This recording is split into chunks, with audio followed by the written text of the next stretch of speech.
एक ओंकार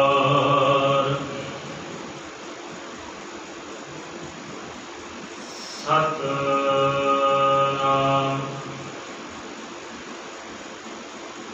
करता पुरख निर्भव निर्वैर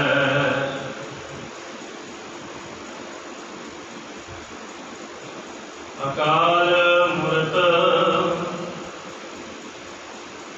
अजूनी सहं गुर प्रसाद एक ओंकारा सतगुरु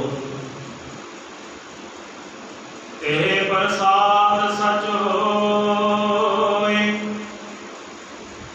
वाहिगुरु जी की फतेह विघ्न विनाशन सोय। वाहिगुरु जी की फतेह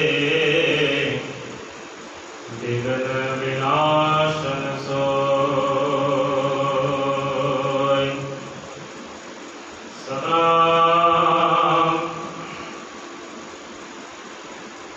वाहिगुरु साहिब जीओ। कबीर गर्भ ना कीजिए ऊंचा देख आवास। आज काल भोय लेटना ऊपर जामै घास। कबीर गर्भ ना कीजिए रंग ना हंसिए कोई। अजो सुनाओ सुमंदर में क्या जानो क्या होए। अजो सुनाओ सुमंदर में क्या जानो क्या होए।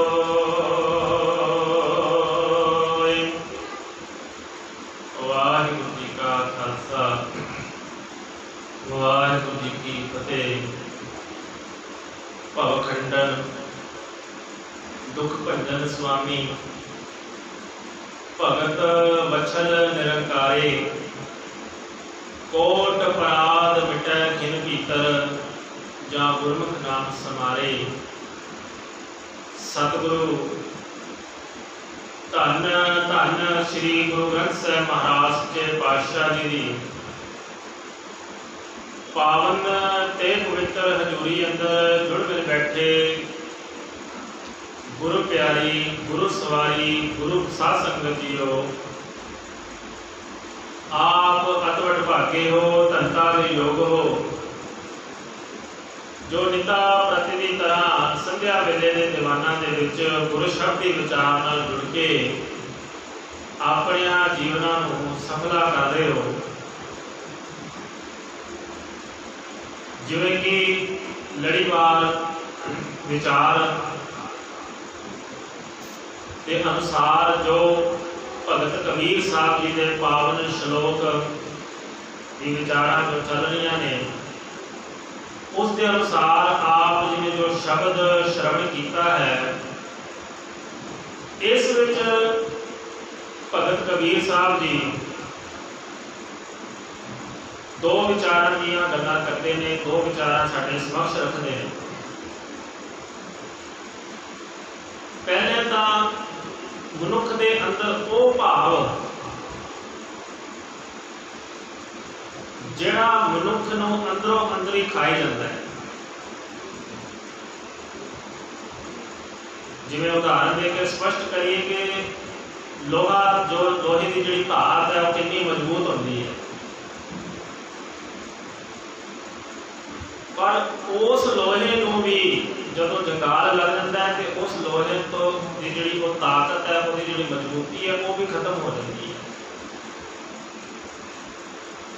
इसे तरह ये जिहड़ा साडा शरीर है ते मन है ये भी बड़ा मजबूत है, पर जदों इस नूं हंकार रूपी जंगाल लग जाता है तो ये भी अंदरों क्षीण हो जाता है।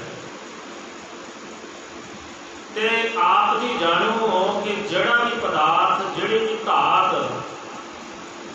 क्षीण हो जाती है, कमजोर हो जाती है, फिर वो किसी काम की नहीं रहिंदी, वो वरतों दे विच नहीं लियाई जा सकती। क्यों? क्योंकि उस उत्ते हुण भरोसा नहीं रहिंदा। इसे तरह जदों मनुख के मन के विच यह हंकार की भावना पैदा होती है, ये हंकार का भाव पैदा होता है, तो हंकार जिहड़ा मनुख नूं अंदरों अंदरी खाई जाता है, तो फिर की होता है, फिर इसका जिहड़ा मनुख का जिहड़ा मन है ये क्षीण होता जाता है, तो फिर इस उत्ते विकार जिहड़े ने वो अपना कब्जा कर लेंदे। सब तो पहली निशानी की है मनुख के पतन की, वो है हंकार, वो है गर्व। जिहड़ी दूसरी विचार कबीर साहब ने साडे समक्ष रखी है, वो रखी है पदार्थां दा मोह।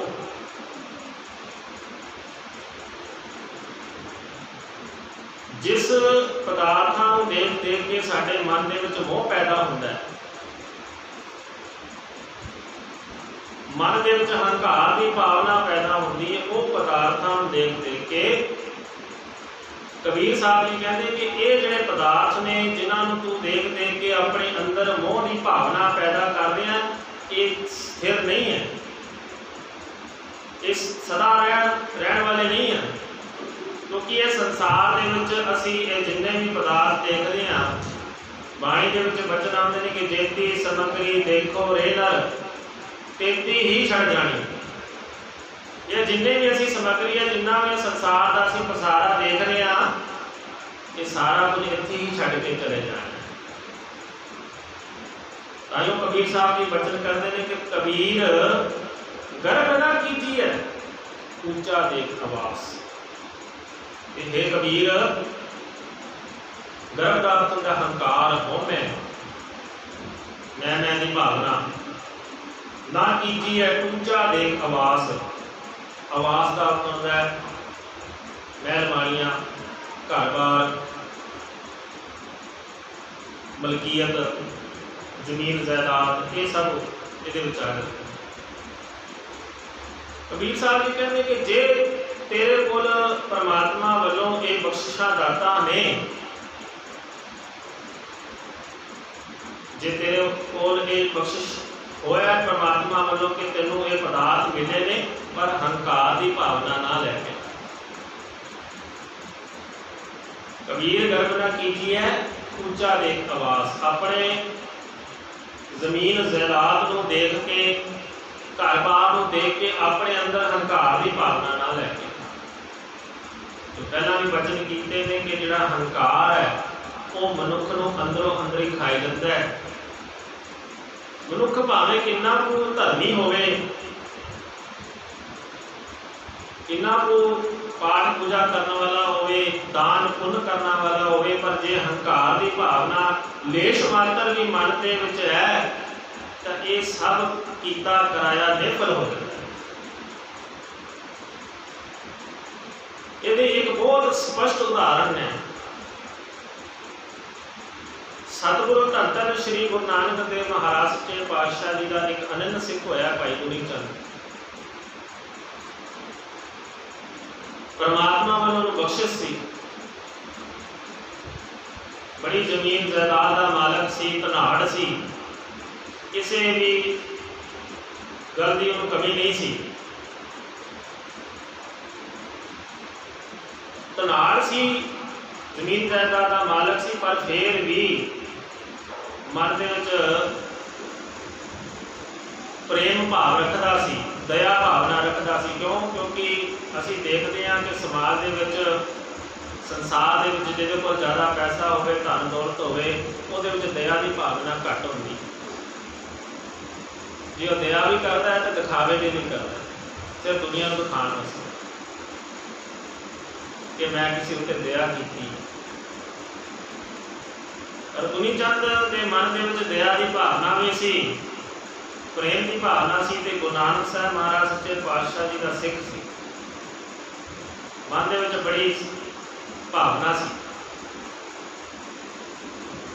जदों भी गुरु नानक साहब महाराज सच्चे पातशाह जो मिलता दर्शन करता तो भावना दे विच आके कह दिंदा कि सतगुरु जी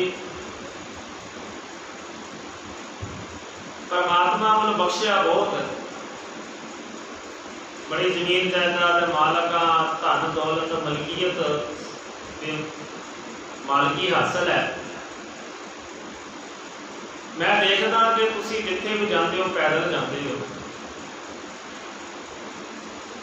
जे तुसीं आखो हुक्म करो तो मैं तुहानूं एक घोड़ा बहुत वधिया घोड़ा देना चाहुंदा ते तुहानूं जमीन भी देना चाहुंदा वां तां जो तुसीं उस जमीन दे विच रह के अपनी भगती कर सको ते होरां नूं भी भगती दे नाल जोड़ सको। जदों भी मिलना यही गल आखनी गुरु चंद ने कि गुरु नानक साहब महाराज ने अगों टाल देना कि नहीं भाई सानू इन्हां पदार्थों का कोई मोह नहीं।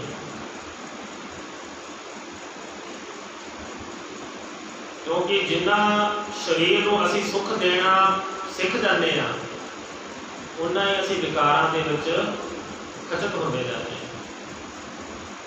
ये शरीर को जिन्ना असी सुख देना होना सी, क्योंकि संसार दे विच अजोके समय दे विच देखते हैं कि मनुख जिन्ना शरीर को सुख देना चाहता है उन्ना ही वो इस शरीर को दुख दे रहे हैं, क्योंकि बीमारियां दे विच ग्रस्त हो रहे हैं।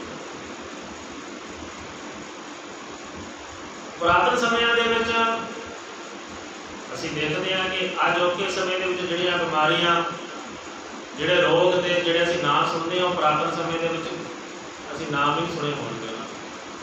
क्यों नहीं सुने सी? क्यों? क्योंकि वो शरीर को चलाएमान रखते सन, सुख बहुता सुख नहीं देंदे सन। लोड़ तो वध सुख देने का हालात ये होए कि अज असी बीमारियां तो ग्रस्त होया, ये भी एक बड़ा कारण है। क्योंकि असी जिन्ने भौतिकता के नाल जुड़ते गए, भौतिकवादता के नाल असी जुड़ते गए, परमात्मा के नाल असी उन्ने ही दूर होते गए, कुदरत तो उन्ने ही दूर होते गए। तो उसका नतीजा ये होया कि असी बीमारियां दे विच ग्रसे गए।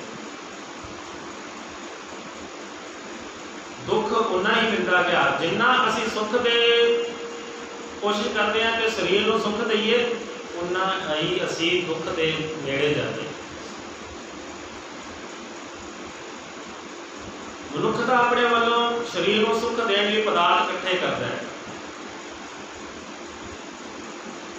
भी उन्होंने गर्मी ना लगे इसलिए एसी लैंदा है, तुरन फिरने वास्ते असीं गड्डियां कारां लैंदे हां, थोड़ी दूर भी जाना होवे तब भी साडे कोल पैदल नहीं तुरिया जाता, उहदे लिए भी असीं गड्डियां कारां दी वरतों करदे हां। फिर उसका नतीजा की है? उसका नतीजा यही है ना कि जिन्ना असी सुख भालते हैं फिर उन्ना ही दुख प्राप्त करते।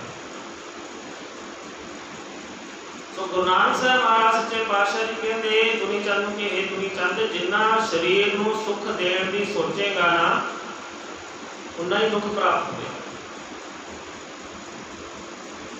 ये शरीर को जिन्ना असी चलाएमान रखांगे उन्ना ही दुखों तो दूर रहांगे, बीमारियों तो दूर रहांगे, मन भी परमात्मा के नाल जुड़िया रहे।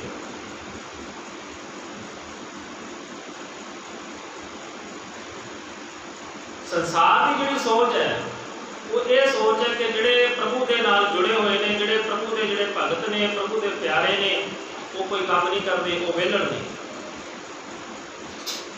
वो कोई हथी किरत नहीं करते। पर गुरु नानक साहब महाराज सच्चे पातशाह जी का यह सिद्धांत नहीं है।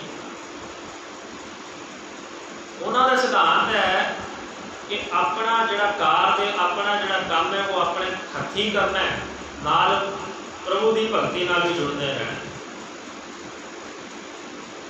प्रभु भगती भी जरूरी है ते हथी किरत करना भी बहुत जरूरी है। ताइयों तो जोड़े गुरु नानक साहब महाराज सच्चे पातशाह जी ने जो सानू सिद्धांत दिते ने, की सिद्धांत ने कि किरत करो, नाम जपो, वंड छको। ਉਹਦੇ ਵਿੱਚ सब तो पहला की कीता है, सतगुरां ने किरत करन की गल कीती है कि किरती जिहड़ा सिख होवेगा वो परमात्मा के नाल जुड़ सकता है। वेलड़ जिहड़ा मनुख है वो कभी नहीं जुड़ सकता। ਉਹਦੇ बाबत सतगुर की बाणी ਦੇ ਵਿੱਚ ਆਖਦੇ ਨੇ कि मखट्टू हो के ਕੰਨ ਪੜਾਏ। ਵੀ ਜਿਹੜੇ ਮਨੁੱਖ कोई ਕਾਜ नहीं कर सकते सन, ਜਿਹੜੇ ਕੰਮ नहीं करते सन, ਜਿਹੜੇ ਮਿਹਨਤ नहीं कर सकते सन, वो संसार को भजते सन, वो नखट्टू सन। वो कन पड़ा के फिर जोगी भर देंगे सन भाई। क्यों? क्योंकि मेहनत करने तो डरते सन, मेहनत नहीं कर सकते सन, घर तो भज जाते सन, जिम्मेवारियां नहीं चक सकते सन।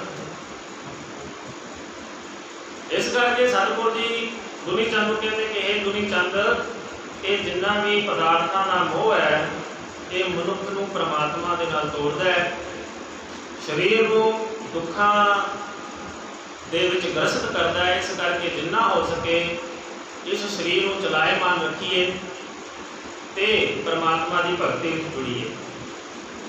तो दुनी चंद चुप कर जाता, पर जदों भी मिलता तो यही सतगुरां जी अगे यही बेनती करता कि सतगुरु जी मेरी बेनती है कि कोई ना कोई मैनूं सेवा का मौका दो, तुसीं कोई भी सेवा का मौका दे दो, मैं वो सेवा करने को तैयार हाँ। एक बार जो यही सवाल दुनी चंद ने आख्या तो सतगुरां ने आख्या ठीक है भाई दुनी चंद, जे तू इन्ना ही आखदा है तो तेनों असीं एक सेवा देंगे। दुनी चंद बड़ा खुश होया, बड़ा प्रसन्न होया, मन दे विच बड़ी प्रसन्नता आई कि आखिरकार गुरु नानक साहब महाराज मेरे उत्ते टुटे ने मेरी सेवा से प्रसन्न होए ने, मैनूं कोई सेवा लाण लगे। हाथ जोड़ के कहने लगा सतगुरु जी कृपा करो। तो गुरु नानक साहब महाराज ने एक सूई दी, सूई दे के कहने लगे हे दुनी चंद, ये सूई जिहड़ी है ना इहनूं साਂਭ के रख, असीं तेरे कोल एक परलोक दे विच लांगे। उस समय तो दुनी चंद समझा नहीं इस गल, उन्हें बड़ी खुशी खुशी और सूई लई, सतगुरां जी अगे नतमस्तक होया ते अपने घर चला। घर जाके अपने घर वाली नूं कहता है कि भगवान ने अज बड़ा भागा वाला दिन है, अज सतगुरु धन धन श्री गुरु नानक देव महाराज सच्चे पातशाह जी मेरे ते प्रसन्न होए ने ते मैनूं सेवा दी है, सेवा लाई उन्होंने। घरवाली पुछदी कि की सेवा लाई है, मैनूं भी दसो। तो उन्हें आख्या कि ये सूई मैनूं दित्ती है गुरु नानक साहब महाराज जी ने, आख्या कि इहनूं साਂਭ के रख, मैं तेरे कोल ये जिहड़ी सूई है परलोक दे विच लवां। तो घरवाली ने आख्या कि ये तुसीं की कर लिया? उन्हें आख्या मैं की गलत कर लिया? आखिर कभी गुरु नानक साहब महाराज ने आख्या कि ये जिहड़ी सूई है परलोक दे विच लैणी है। दसो जदों तुसीं इस शरीर को छड्ड के चला जाना, शरीर ही तुहाडा इत्थे मिट्टी हो जाना, तुसीं सूई कित्थों लैके जाओगे? तुहानूं ये गल समझ नहीं आई कि जदों तुसीं इस संसार को छड्ड के ही परलोक दे विच जा सकदे हो, ते वो भी शरीर को छड्ड के जदों तुहाडे शरीर में इत्थे मिट्टी हो जाएगा, संस्कार हो जाएगा, तां जाके तुसीं परलोक दे विच जाओगे। तो दसो तुसीं ये सूई कित्थों लैके जा सकदे? दुनी चंद के मन के विच फिर एक गल समझ आ गई कि गल तो सही है कि ये कार्य मैं कर नहीं सकता, ये सेवा नहीं मैं कर सकता। वो वापस फिर गया, फिर जाके गुरु नानक साहब महाराज जी के चरणों के विच नतमस्तक होकर कहने लगा कि सतगुरु जी ये सेवा नहीं मैं कर सकता, मैं सूई तुहाडे परलोक दे विच कित्थे लैके जा सकदा जद ये साडा शरीर ही नहीं जा सकता, तो निक्की जी सूई कित्थों जाए? ਤਾਂ ਗੁਰੂ ਨਾਨਕ ਸਾਹਿਬ ਮਹਾਰਾਜ ਸੱਚੇ ਪਾਤਸ਼ਾਹ ਜੀ ਨੇ ਦੁਨੀ ਚੰਦ ਨੂੰ ਕਿਹਾ ਕਿ हे ਦੁਨੀ ਚੰਦ, जब ये निक्की जी सुई परलोक दे विच नहीं जा सकती तो फिर ये जिहड़ा तू हंकार करता है, हौमे की भावना रखी पई है, ये पदार्थां की, ये जमीन जायदाद की, ये धन दौलत की, कि ये तेरे नाल चले जाणगे? जब ये निक्की जी सुई तू नाल नहीं लैके जा सकता तो इन्ना धन पदार्थ, इन्ने भंडार तू लैके चला जाएगा? उस समय दुनी चंद के मन के विच ये गल समझ आ गई। भावें दुनी चंद प्रेमी सी, सतगुरां जी का अनंत भगत सी, पर फिर भी हंकार की भावना लेश मात्र सी। वो हंकार की भावना करके ही तो गुरु नानक साहब महाराज को आखदा सी कि सतगुरु जी मैनूं कोई सेवा का मौका दो, मैं तुहानूं घोड़ा लैके देना चाहना वा, तुहानूं जमीन देना चाहना वा। हंकार की भावना सी कि गुरु नानक साहब महाराज जी जानते सन कि इहदे विच हंकार पैदा हो गया, ते हंकार हुण पैदा होने करके फिर विकार भी पैदा हो गए, क्योंकि हंकार तो ही विकारां की शुरुआत होती है। पर सतगुरु जी अपने सिख नूं हंकार तो बचाना चाहते सन, इस करके उन्होंने वर्तारा किया ते दुनी चंद नूं समझाया, सिक्ख्या दी कि भाई दुनी चंद, जदों इस संसार दे विच असीं निक्की जी सूई तक नहीं लैके जा सकते तां फिर ये पदार्थां दा, ये धन दौलत का हंकार अपने मन दे विच ना कर। इसे ही विचार नूं कबीर साहब जी भी बहुत सोहणे बचनां दे नाल समझाना करते हैं कि कबीर गर्व ना कीजिए, ऊंचा देख आवास, आज काल कोय लेटना, ऊपर जामे कास। हे कबीर, अपने अंदर गर्व ना पैदा कर, हंकार ना पैदा कर, हौमे की भावना अपने अंदर ना पैदा कर। क्यों? क्योंकि ये जिहड़ा तू देखदा है महल माड़ियां,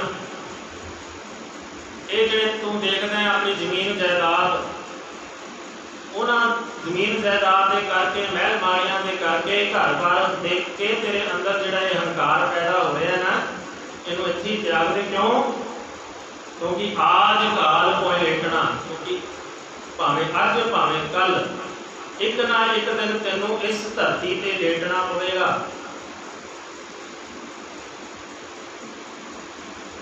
भाव जदों तेरी मृत्यु होएगी, अंत दे विच तेनों इस धरती दे विच ही दफनाया जाएगा, ते उस तो बाद भी ये जिहड़ा तेरा शरीर है ये भी मिट्टी का रूप ही हो जाएगा। तां पता नहीं लगेगा कि इत्थे शरीर कोई दबिया सी, कोई दफनाया गया सी, वो भी खत्म हो जाएगा, ये शरीर भी खत्म हो जाएगा।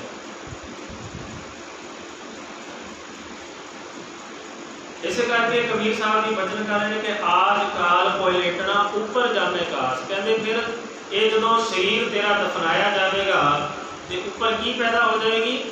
ऊपर घाह पैदा हो जाएगा, ते घाह के उपर फिर लोकी तुरन फिरनगे, तेरे उपर तुरन फिरनगे लोकी। जिहड़ा तू हंकार करता है ना, हौमे की भावना रखता है, तू जमीन दे विच जमीनदोज हो जाएगा, मिट्टी का रूप बन जाएगा, ते लोग तेरे ऊपर तुरन फिरनगे। तो फिर काहदा हंकार कर रहे हैं, काहदी हौमे की भावना रख रहे हैं, काहदे गर्भ दे विच बैठा है। इत्थे बड़े बड़े धनाड़ राजे महाराजे आए ते तुर गए, चले गए, कोई उन्होंने याद नहीं करता। जिन्हों के कोल बहुत धन सी, पदार्थ सी, यदि एक स्पष्ट उदाहरण है कि औरंगजेब अपने समय दे विच कितना धनाड़ सी, सारे भारत का मालक सी, पैसा पदार्थ जमीन की कोई घाट नहीं सी, पर अज औरंगजेब को कोई याद नहीं करता।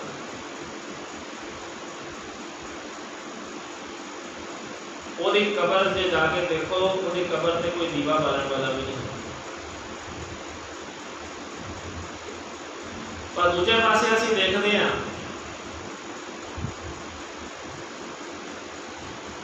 जिस औरंगजेब ने दशमेश पिता महाराज सच्चे पातशाह जी गुरु गोबिंद सिंह महाराज जी को खत्म करने वास्ते अपनी पूरी वाह ला दी,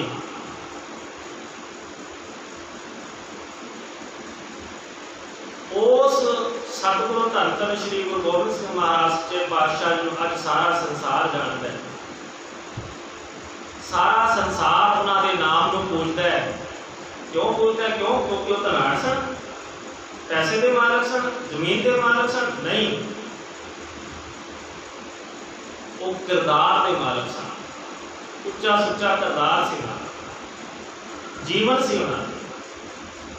दूजे पासे औरंगजेब जिहड़ा जमीना का मालक, धरती का मालक राजा है, उन्होंने अज कोई पुछदा नहीं, उन्होंने कोई जानता नहीं हैगा। इस करके भाई इस संसार दे विच बड़े दुनिया दे विच धनाड़ व्यक्ति आए ने, अगे भी आउणगे ते आउंदे रहणगे, पर इस संसार दे विच नाम उन्हां दा ही जपिया जांदा है जिहड़ा प्रभु भगती दे नाल जुड़िया रहे, जिहड़ा अपने किरदार दे नाल संसार दा भला करे। सतगुरु जी बाणी दे विच वचन करते हैं कि भाई सच्चे मार्ग चलदियां उस्तत करे जहान, कि जेड़े सच के मार्ग ते तुरे ने ये संसार ते उन्हां दी उस्तती करता है, उन्हां दे नाम नूं जपदा है, उन्हां दे नाम नूं पूजदा है। सच ते चलना बड़ा औखा है, हर कोई नहीं चल सकता। सतगुरु जी वचन करते हैं कि खन्यो तिखी बहुत पीनी, इतने राह तुरना बहुत औखा है।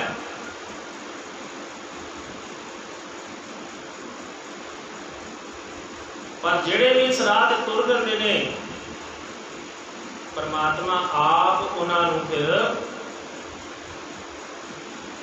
इस राह तुरते हुए उन्होंने संभालता करता है।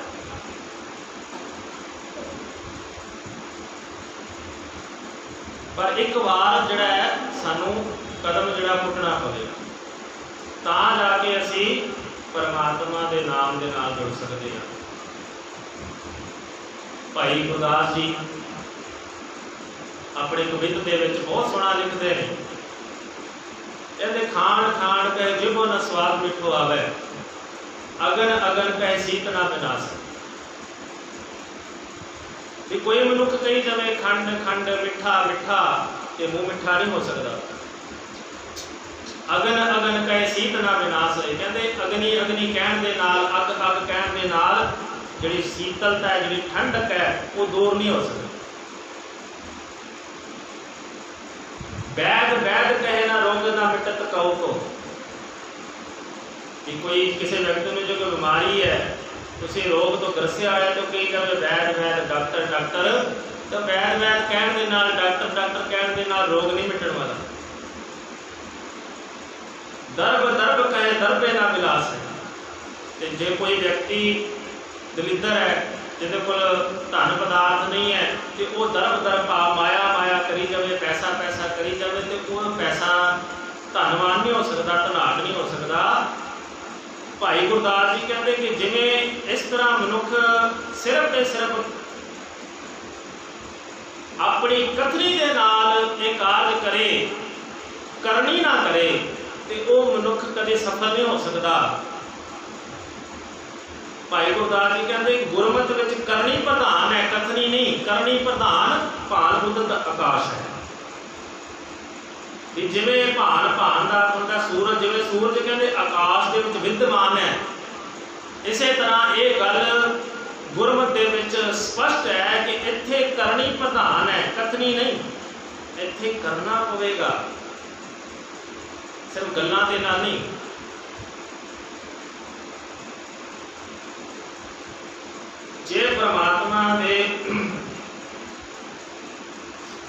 रस्ते पे तुरना है तो कदम पुट्टना पवेगा, राह पे तुरना पवेगा, तां जाके परमात्मा साडी संभालता करेगा। ये भी गल स्पष्ट है कि जिहड़ा इस राह ते तुरदे ने परमात्मा आप उन्हां दी संभालता करदा है, आप उन्हां दी सहायता करदा है, हर वेले हर समय उन्हां दी सहायता करदा है।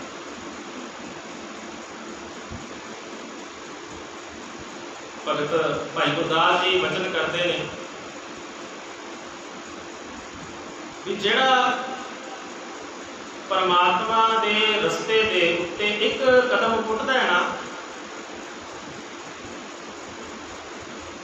ते प्रभु भी इन्ना दयालु है, इन्ना कृपालु है कि वो अपने भगत नूं लैण वास्ते हज़ारां कदम अगे आउंदे।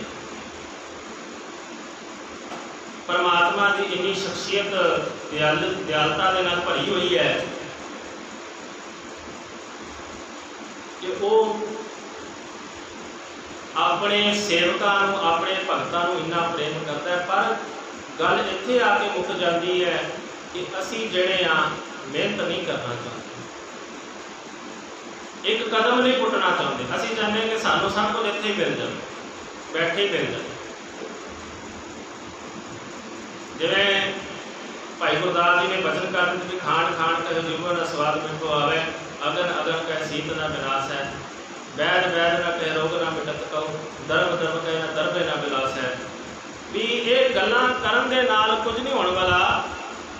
जे तुसी चाहते हो कि मिठा मूँह विच आवे तो मिठा खाना पवेगा। जे तुसी चाहते हो कि शरीर की जिहड़ी शीतलता है, ठंडक दूर होवे तो अगन बालनी पवेगी, अग बाल के अग दे कोल बहना पवेगा। जे तुसी चाहते हो कि तुहाडे शरीर की जिहड़ी बीमारी है दूर होवे तो डॉक्टर दे कोल, वैद दे कोल जाना पवेगा ते डॉक्टर जिवें दवाई दिंदा है वो दवाई खानी पवेगी। जे तुसी चाहते हो कि अपनी दरिद्रता दूर करनी है, अपनी गरीबी दूर करनी है, तो वो तुहानूं मेहनत करनी पवेगी। मेहनत करके ही तुसी पदार्थ प्राप्त कर सकते हो। इन फिर इस प्रकार जे तुसी चाहते हो कि असी परमात्मा के रस्ते ते तुरना है, जो सतगुरां ने बाणी दे विच वचन कीते ने कि सच्चे मार्ग चलदे उस्तत करे जहान। जे तुसी चाहते हो कि तुहाडी उस्तति होवे, जे तुसी चाहते हो कि संसार दे विच तुहाडा रहती दुनिया तक तुहाडा नाम रवे, तो प्रभु भगतां वांग प्रभु चरणों के नाल जुड़ना पवेगा, मेहनत करनी पवेगी। सो इन्नियां को विचारा करता है दास खिमा का जाचक है जी। विचारा करते समय, सेवा करते समय अनेका प्रकार दीयां भुलां चुका कईयां हो गई हैं। सो ज्ञान का दासरा समझ के माफ़ करना जी। गुरु ते गुरु की संगत बख्शण योग है, बख्श लेना भी अंतर चुकाओ गुरफतह की सांझ, कोई रसना मांझी ना रहे, सारे रल के आखो जी वाहिगुरू जी का खालसा वाहिगुरू जी की फतेह।